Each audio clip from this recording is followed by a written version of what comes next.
Hello, everyone. This is Adam Meister, the Bitcoin Meister, the Disrupt Meister. Welcome to the One Bitcoin Show. Today is April the 7th, 2019. Strong hand, offended by selling. Value your wealth in Bitcoin. Unconfiscatable. One Bitcoin equals one Bitcoin. Be a unique beast. Bitcoin is the next Bitcoin. Check out all the links below. Follow me on Twitter at TechBalt, TechBalt. Get nice t-shirts like this below also. Check out Friday's show, This Week in Bitcoin. Jeet was on, David Bennett and Phil Geiger. It was a rocking good time. And two of those guys, David and Phil, had never been on the show before. So I love getting new voices on the show. I scan the internet for the best real news sources out there. And I love to bring you guys that maybe you've never heard of. Maybe you never heard on a show before. But these best guests in the space on this show. Best guest in the space. Yesterday was the Beyond Bitcoin show. I do that every Saturday night. You can watch that. That's linked to below also. Okay. So today was a busy day. I drove to Philadelphia, then I drove back.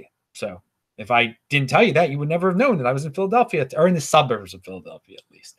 All right. Yes. Oh, the convenience of Baltimore.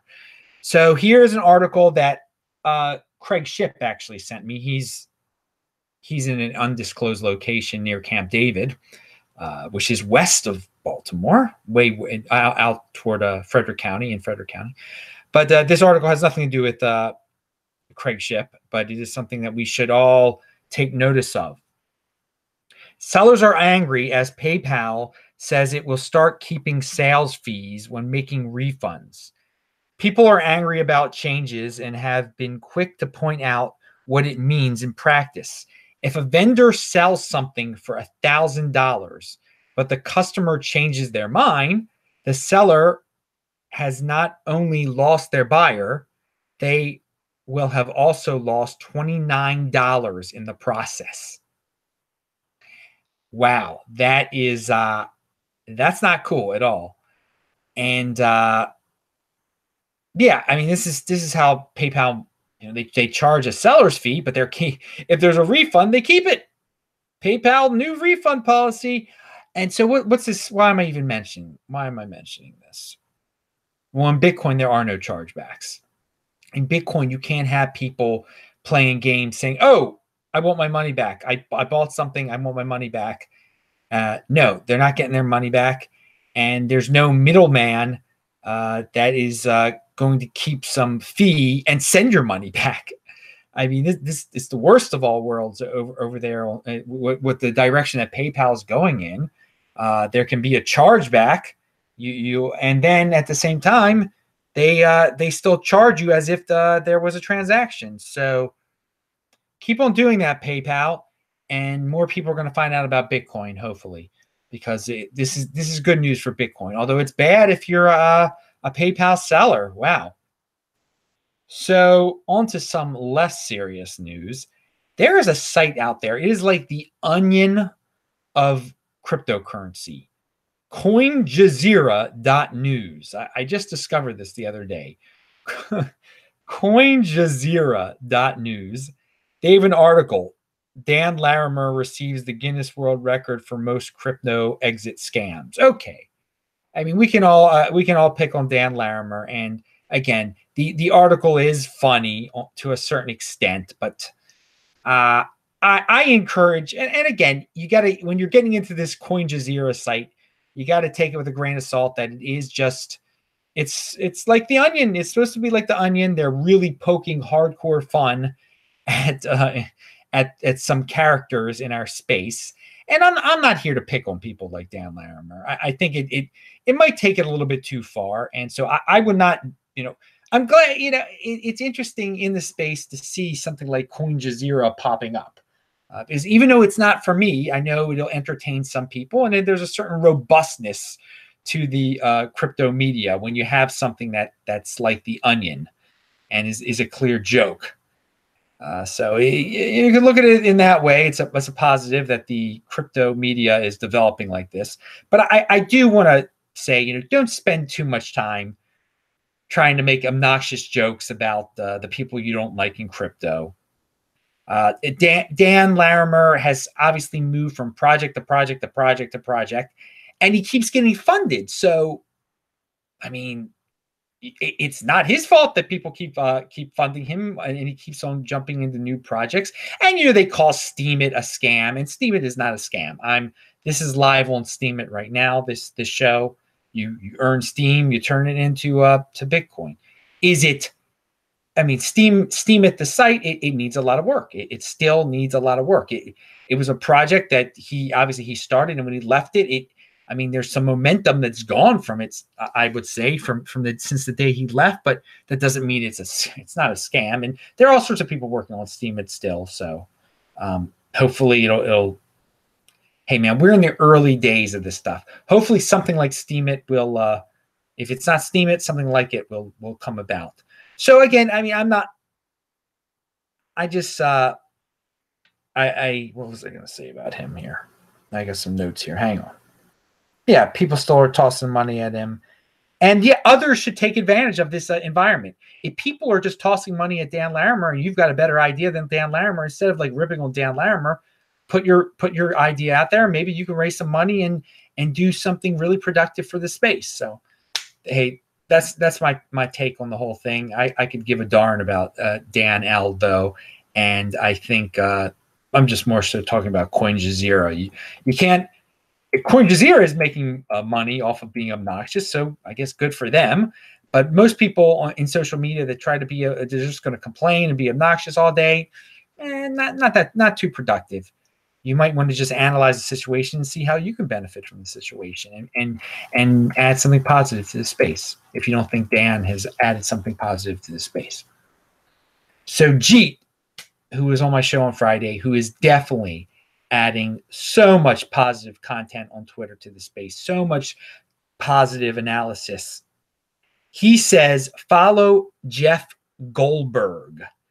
If you, and I linked to Jeff Goldberg below too, if you want to see crypto bot networks and bias exposed. And this dude, Jeff, he does, I mean, so on Twitter, there's a lot of noise and there are a lot of bots. And sometimes some issues might seem a lot bigger than they really are because someone has employed some bots to promote whatever they're trying to promote, whether it be Ripple or some other altcoin. And this dude is exposing it. And it's a great source of information. So because you might read on Twitter about, how great Ripple is. And then you read what this guy posts and he shows that no, those tweets are fake. They're bots and he exposes some Twitter accounts that are just filled with bot followers. There are a lot of people you're like, well, that guy must know what he's talking about. He's got a lot of followers. But here we got a guy, Jeff, who's pointing out the fake followers of some people out there. And again, some of you might remember when I was in Calgary at the Bitcoin Rodeo, I met a guy who would appear on this show. He volunteered to appear on this show, who buys people views and followers on YouTube. And he's like, it's just like taking steroids, Adam. He's like, you got to do it too. Everybody else is taking steroids. No way, man. I'm not going to take steroids. But apparently a lot of people like to take steroids in social media. And that guy back in Calgary makes a lot of money off of it. But this guy, Dan, is exposing it. So good for him. Good for him. And because we need... It's the wild, wild west out there, and sometimes we need some people to do some analysis to show who's fake and who is real. That's good. It was hey man, without people exposing who's fake, some of us will get fooled. A lot of people are going to get fooled, but even some of the people who can identify the fakes out there will get fooled some of the time. So it's great to have that information out there, and it's great for Jeet to be recommending other people to follow. Something else Jeet brought up on the show on Friday that I never heard of, because I guess I don't care that much about Monero, but I looked it up. It seemed interesting. Cake Wallet, cakewallet.io, store, send, and receive Monero. So people have asked how to store Monero. there you go. There's another option out there. People have asked me that before. So Jeet brought up Cake Wallet. Had never heard of it before. It seems pretty legit. Again, I say, you know what I say, only get Bitcoin. This is not an endorsement of Monero or anything like that. But hey, maybe in this age of lack of privacy, a lot of people will be buying Monero in the future, needing a private coin for some reason. Hey, it's of all the altcoin themes and all the altcoin flavors of the month, privacy coins, they seem to have the most legit use case, at least. But I'm sticking with Bitcoin. Pound that like button. All right. Where do we have here? What is this? Oh, Bitcoin days since all-time high chart. This is a very interesting chart. I usually don't go too crazy about charts and all-time highs, but it's a pretty simple chart, and it shows you that in the Bitcoin life cycle that we've been living through, that Bitcoin goes through long periods of time where it does not return to its all-time high. And then for short periods of time, it keeps on making all-time highs. And we're in one of those periods now where, in terms of fiat, Bitcoin has not returned. It's been quite a while since the all-time high back in late 2017. But if you look at the chart, it could continue until 2021, in fact. So, but once it gets there, I mean, look at the chart. It's good news. I mean, it's one of my sayings is one day closer to 20,000, or Bitcoin always returns to its all-time high. Always, So I've been through cycles where Bitcoin got to $1,100 back in 2013, and people, it will never return. It will never return. And now we just laugh because not only did it return, it bashed it in, and the chart shows that. And so there's a lot of people out there that say, "Oh, it'll never return to 20,000 or whatever the heck it was." We're one day closer. It will return, and the chart is interesting. So, hey, I'm not making any predictions. The chart, it shows like 2021, and again, it's history repeating itself. After a halving, a year or so after a halving, you start to get into all-time high, or less than a year, whatever it is. After the halving, a few months go by, then you return to your all-time high and you start making new all-time highs. How about that? We've lived through it once. Maybe we're about to live through it again. Just know that one Bitcoin equals one Bitcoin, and you got to have patience, dudes. And you got to defer gratification. You can't be frustrated today that, oh, why hasn't it returned to its all-time high? This chart will strengthen your hand. Strong hand. All right.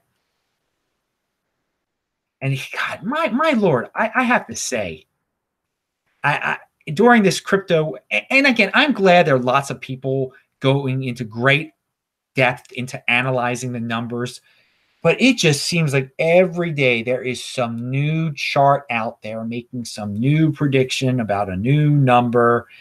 And I get it. I get it. You value your wealth in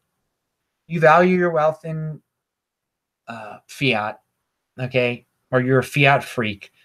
But my Lord, it's becoming quite noisy, some of these charts.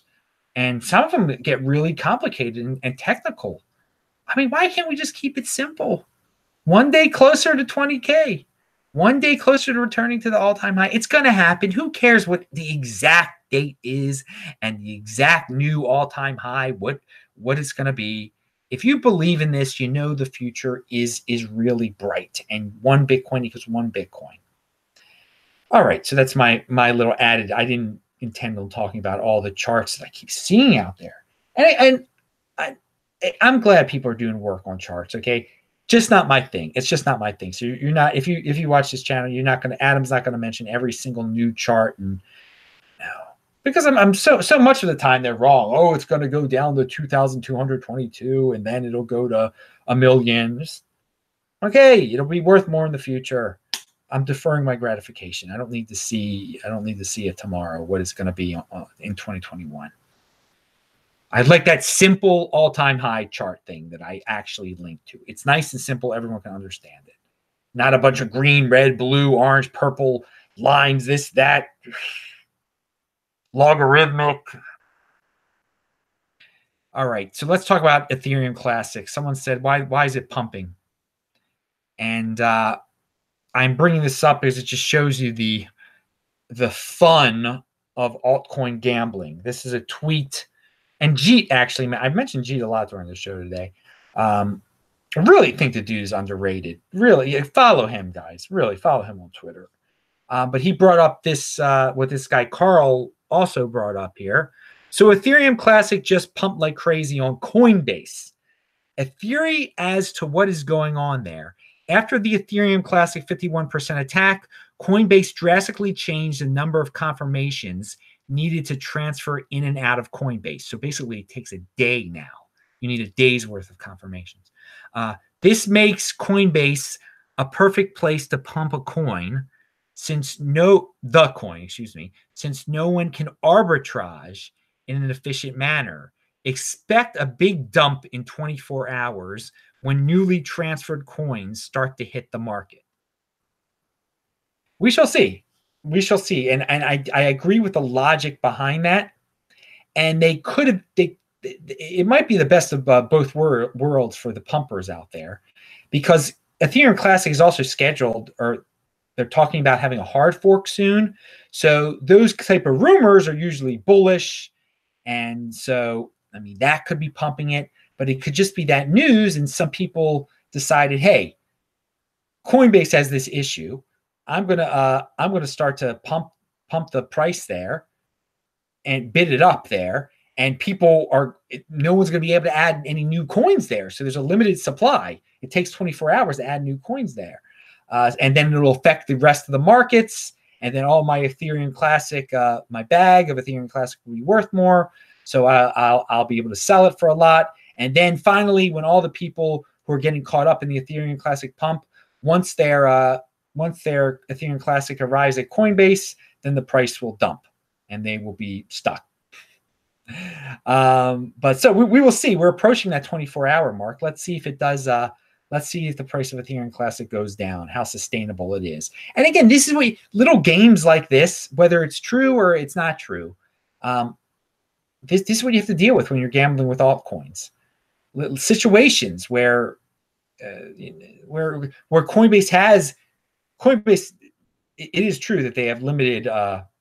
It takes a while to send coins there now, to send Ethereum Classic there. It needs 24 hours worth of confirmation. So that just sets up this whole imbalance in the market. And if you don't know that and you're just like, oh, Ethereum Classic must be the newest, hottest thing, then you get trapped. Bitcoin is the next Bitcoin. Ethereum Classic is not the next Ethereum. It's not the next Bitcoin.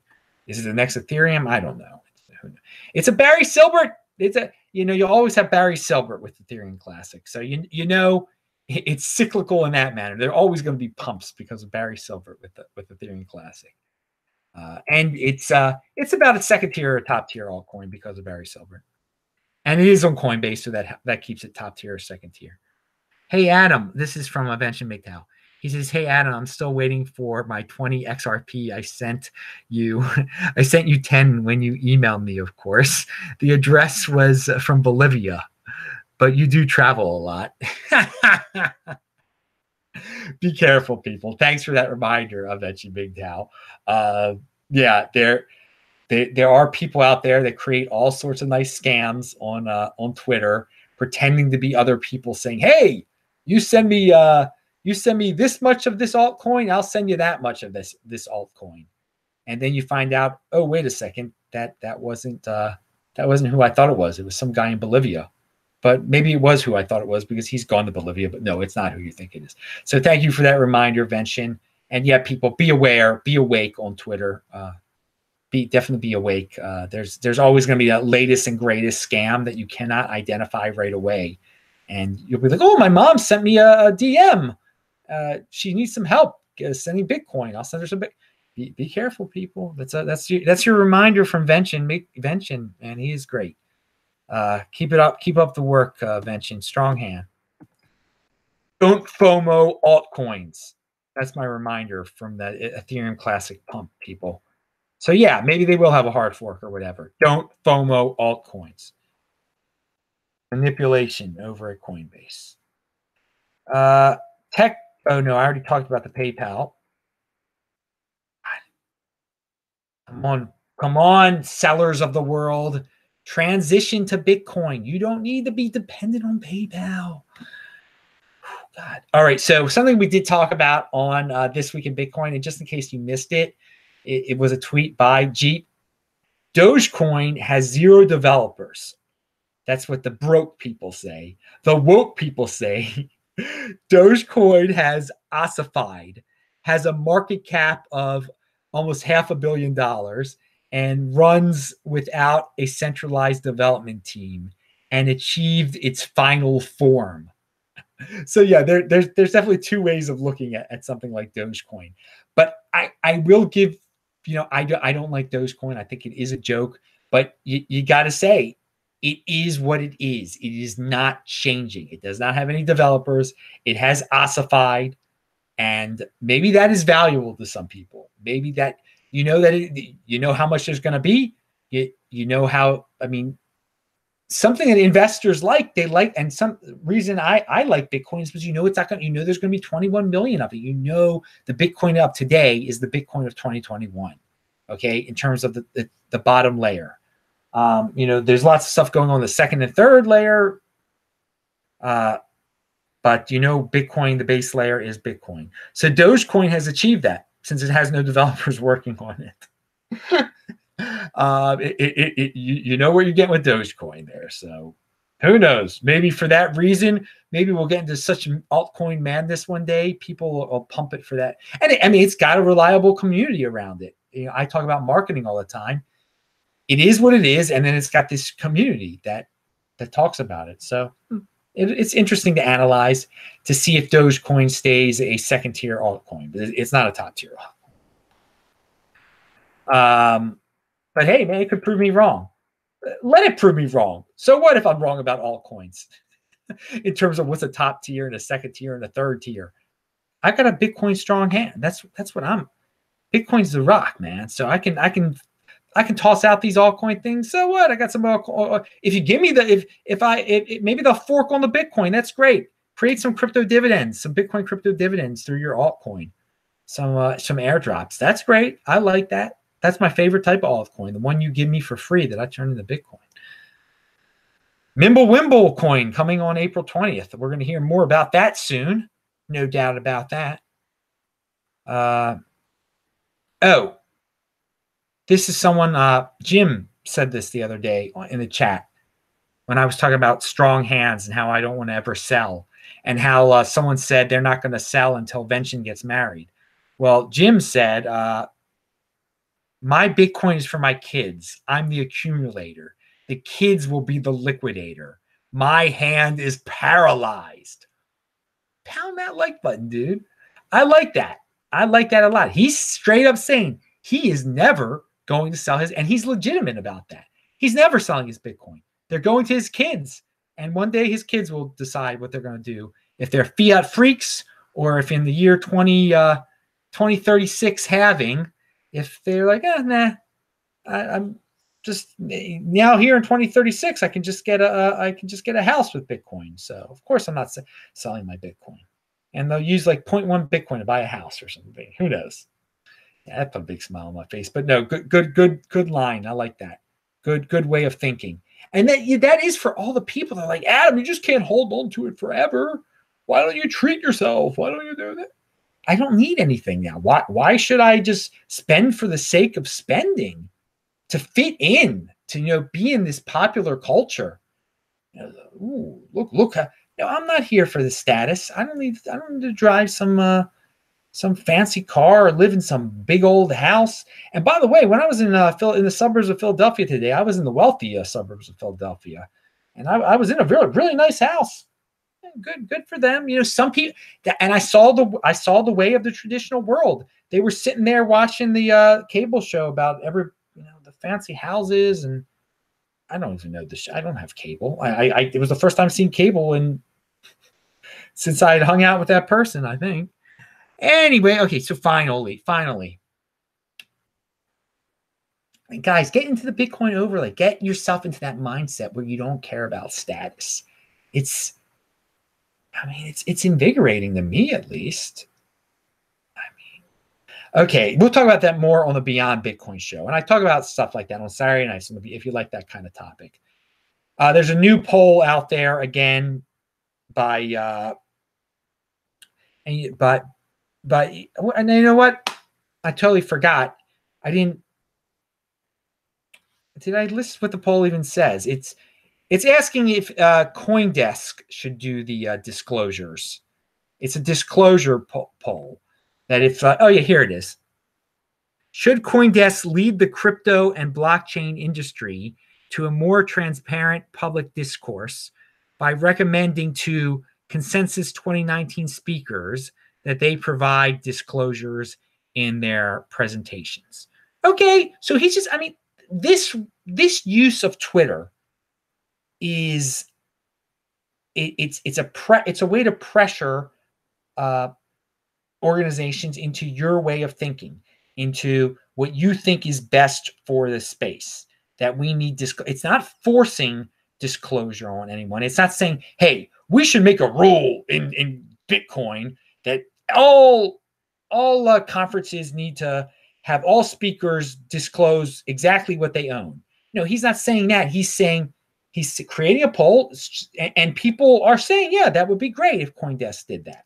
Now, again, I am CoinDesk is so mainstream and everything, but they are known for in their mainstreamness for having all of these conflict of interest people write for them, or some of the articles to be totally, pumping things that they have interest in. So it's good to quote unquote pick on them to maybe get this rolling. And I think disclosure should be voluntary. I think someone should just try to have an event. It's called like the disclosure event. Every speaker we have here is going to reveal every conflict of interest they have, so you know exactly where they're coming from. So again, this dude is in motion. I met him in California, actually, so I retweeted it, and it's the end of the show. If you stuck around this long, congratulations. Pound that like button, bang that bell button. Do check out Twitter, retweet that, vote in the poll, share your opinions about disclosures below. I'm Adam Meister, Bitcoin Meister, Disrupt Meister. New show here every single day. Click on those squares. I'll say hi to all you dudes in the chat. Good evening.